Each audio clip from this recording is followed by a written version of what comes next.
अस्सलाम वालेकुम दोस्तों, एक छोटा सा एक्सपीरियंस शेयर करने लगा हूँ कि मेरे हाथ में एक फ़ोम बोर्ड है। इसकी कटिंग ऐसी हुई है जैसे मुंह से कटिंग की होती है। तो मैं अगर ऐसा काम किसी क्लाइंट को करके दूँगा ना, तो क्लाइंट मेरे मुंह पे मारेगा और इंसल्ट करेगा।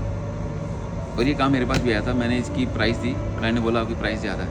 और प्राइस मैंने किस चीज़ की दी थी और जो मांगी गई वो ये मांगी गई थी, इसकी रोटर कटिंग करनी है और स्पेशल 10 mm फॉरेक्स पे पीस करके देना है। और ये जो पीछे हैंडल लगा हुआ है ये भी इसके साथ कनेक्ट होना था, पीछे नहीं लगना था।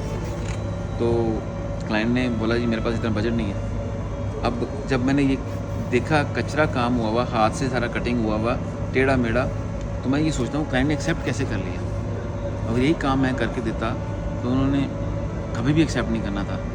तो याद रखिएगा, ये सिर्फ शेयर करने के लिए बता रहा हूँ कि सस्ते काम की या चीप काम की प्राइस कम होती है।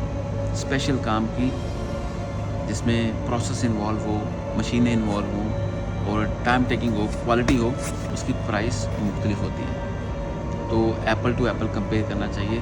अगर आप एप्पल टू गोंगलू कंपेयर करेंगे तो अच्छा नहीं होता। तो ये सिर्फ आपके नॉलेज के लिए शेयर कर रहा हूँ। ऐसा भी होता, ये आपके साथ भी हुआ होगा कि क्लाइंट आपको महंगा बोलेगा, लेकिन जब आपके सामने उसका काम आप देखेंगे बहुत चीप सा करवाया होगा, फिर आप कहते हैं यार मैं रोऊँगी हंसूँ।